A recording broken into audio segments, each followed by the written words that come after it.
ഈ ചെത്തി ഇങ്ങനെ ചുമന്ന കളറിൽ ഇങ്ങനെ പൂത്ത് നിൽക്കണതാണ് നല്ല രസമാണല്ലേ. പല കളറിലും ചെത്തി കാണുമല്ലോ, പക്ഷേ എനിക്കിഷ്ടം ഇതുപോലെ ചുമന്ന കളറിലാണ് കേട്ടോ. അപ്പോൾ ഞങ്ങൾ കഴിഞ്ഞ ദിവസം ഒരു സ്ഥലം വരെ പോയായിരുന്നു കേട്ടോ. അതായത് ഏട്ടൻ്റെ അനിയത്തി താമസിക്കുന്ന സ്ഥലത്താണ് കേട്ടോ പോയത്. അപ്പോൾ ഉച്ച കഴിഞ്ഞ് ഒരു 3 മണിയൊക്കെ കഴിഞ്ഞപ്പോഴാണ് കേട്ടോ നമ്മൾ വീട്ടിൽ നിന്ന് ഇറങ്ങിയത്. 1 മണിക്കൂർ വേണം അവിടെ എത്താൻ. അങ്ങനെ പിന്നെ ഞങ്ങൾ അവിടെ എത്തിക്കഴിഞ്ഞപ്പോൾ അവിടെ ഏട്ടൻ്റെ അനിയനും പിള്ളേരൊക്കെ വന്നിട്ടുണ്ടായിരുന്നു കേട്ടോ. എന്നിട്ട് പിന്നെ ഞങ്ങൾ ചായയൊക്കെ കുടിച്ച് പിന്നെ കുറച്ച് നേരം വർത്താനമൊക്കെ പറഞ്ഞ് പിന്നെ നമ്മൾ റൂമിലേക്ക് പോയി. അങ്ങനെ കഴിഞ്ഞപ്പോഴാണ് അവിടെ പാർക്കൊക്കെ ഉണ്ട്, പിള്ളേർക്ക് കളിക്കാനൊക്കെ ഉള്ള പാർക്ക് ഒക്കെ. അപ്പോൾ പിന്നെ നമ്മൾ അവിടേക്ക് പോയിട്ടാണ്. പാർക്കിൻ്റെ സ്ഥലത്തൊക്കെ നല്ല ഭംഗിയാണ് കേട്ടോ കാണാൻ. ഫുൾ മരങ്ങളും അതുപോലെ തന്നെ ഓരോ ചെടികളും ഒക്കെ വച്ചുപിടിപ്പിച്ച് നല്ല ഫുൾ പച്ചപ്പും ഒക്കെ ആയിട്ട് നല്ല രസമാണ് കേട്ടോ കാണാനായിട്ട്.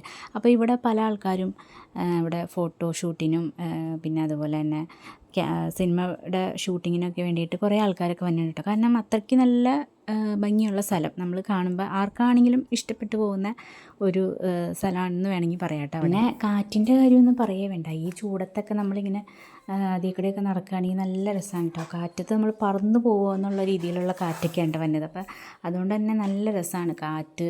വൈകുന്നേര സമയങ്ങളിലൊക്കെ നമ്മളിങ്ങനെ അവിടെ അതിൽ കൂടെ ഇങ്ങനെ നടക്കുമ്പോൾ നല്ല രസമാണ് കേട്ടോ. പിന്നെ അതാ ഈ കുഞ്ഞിക്കുറുമ്പി ഉണ്ടോ, കുഞ്ഞിക്കുറുമ്പി എന്തോ കാര്യത്തിനും പിണങ്ങി നിൽക്കണേ കേട്ടോ. എനിക്ക് തോന്നുന്നു ഒരു 10-15 മിനിറ്റോളം ആ നിൽപ്പ് അങ്ങനെ തന്നെ നിന്നു കേട്ടോ. അവളെ പിടിച്ച് മാറ്റാൻ നോക്കിയിട്ടോളും അവൾ ആ സ്റ്റാൻഡിൽ തന്നെ ഉറച്ച് നിൽക്കായിരുന്നു കേട്ടോ. അങ്ങനെ പിന്നെ കുറേ നാളുകൾക്ക് ശേഷം ഷട്ടിൽ ബാറ്റ് കളിച്ചു കേട്ടോ. ഞാൻ കല്യാണത്തിന് മുമ്പെങ്ങാണ്ട് ഷട്ടിൽ ബാറ്റ് എന്നോ കളിച്ചതാണ്, അമ്മയൊക്കെ ഉണ്ടായിരുന്ന സമയത്ത്. അതിന് ശേഷം പിന്നെ ഇപ്പോഴാണ് കേട്ടോ ഷട്ടിൽ ബാറ്റ് കളിക്കാൻ പറ്റിയത്. പിന്നെ അതേ കുട്ടിക്കുറുമ്പിയും അവനും കൂടി ആ സാധനത്തിന് വേണ്ടി തല്ലുപിടിക്കലാണ്. രണ്ടുപേർക്കും ശരിക്കും ഓടിക്കാൻ അറിയില്ല, പക്ഷേ എന്നാൽ പോലും രണ്ടുപേർക്കും വേണം. ഇവർ ഭയങ്കര കൂട്ടാണ് കേട്ടോ തമ്മിൽ കണ്ടു കഴിഞ്ഞാൽ. പക്ഷേ ഇവർ തമ്മിൽ വഴക്കും കൂടും. അതെന്തിനാണ് ഏതിനാണ് എപ്പോഴാണെന്നൊന്നും പറയാൻ പറ്റില്ല കേട്ടോ. അങ്ങനെ പിന്നെ കുറച്ച് നേരം പാർക്കിലൊക്കെ കറങ്ങിയതിന് ശേഷം നമ്മൾ ഫ്രണ്ടിലെത്തിയിട്ടോ. അപ്പോഴാണ് ഏറ്റവും മുകളിലത്തെ നിലയിൽ ചെന്ന് കഴിഞ്ഞാൽ താഴെയുള്ള എല്ലാ കാഴ്ചകളും കാണാമെന്ന് പറഞ്ഞു. എന്നാൽ പിന്നെ നമ്മളോർത്തു എന്നാൽ പിന്നെ എന്തായാലും പോയി നോക്കാമെന്ന് ഓർത്ത് നമ്മളെല്ലാവരും കൂടി പോയിട്ട് അവിടെ ചെന്നപ്പോൾ നല്ല അതിമനോഹരമായ കാഴ്ച. എന്താ പറയുക, ശരിക്കും പറഞ്ഞാൽ ഈ വീടുകളും ഫ്ലാറ്റുകളും എല്ലാം ഇങ്ങനെ പറക്കി വച്ചേക്കട പോലെയുണ്ട്. നമ്മൾ ഈ പിള്ളേരുടെ കളിപ്പാട്ടമൊക്കെ ഇങ്ങനെ ഉണ്ടാക്കി വയ്ക്കൂലേ, അതുപോലെ ഇങ്ങനെ പറക്കി വെച്ചേക്കണം പോലെ നല്ല രസം കാണാനായിട്ട്. എനിക്കത് കണ്ടപ്പോൾ എനിക്ക് അങ്ങനെയാണ്. അങ്ങനെ പിന്നെ അതെല്ലാം കഴിഞ്ഞതിന് ശേഷം നമ്മൾ റൂമിലെത്തി പിന്നെ കുറച്ച് നേരം അവിടെ ഇരുന്ന് വർത്താനമൊക്കെ പറഞ്ഞിരുന്ന് പിന്നെ നമ്മൾ അപ്പോഴത്തേനും നേരം രാത്രി ആയിരുന്നു കേട്ടോ.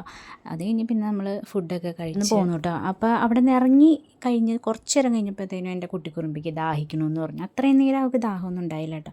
അവിടെ നിന്ന് ഇറങ്ങിക്കഴിഞ്ഞ് വണ്ടിയിൽ കയറി കഴിഞ്ഞപ്പോൾ അവൾക്ക് ദാഹിക്കണമെന്ന്. സൺഡേ ആയതുകൊണ്ട് തന്നെ മിക്ക കടകളും തുറന്നിട്ടൊന്നും ഉണ്ടായില്ല കേട്ടോ. എന്നിട്ട് പിന്നെ അവിടെ അടുത്ത് കുറേ പോകുന്നതിന് ശേഷം അവിടെ അടുത്തൊരു കടയിൽ നിന്ന് കുറച്ച് വെള്ളം വാങ്ങിച്ച് കൊടുത്തു.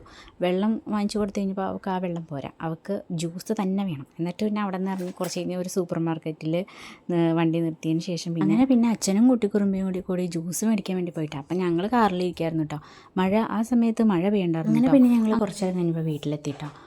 അപ്പോൾ അത്രേ ഉള്ളൂ കേട്ടോ. അപ്പോൾ വീഡിയോ ഇഷ്ടമാണെങ്കിൽ ലൈക്ക് ചെയ്യാനും കമൻറ്റ് ചെയ്യാനും മറക്കരുതേ.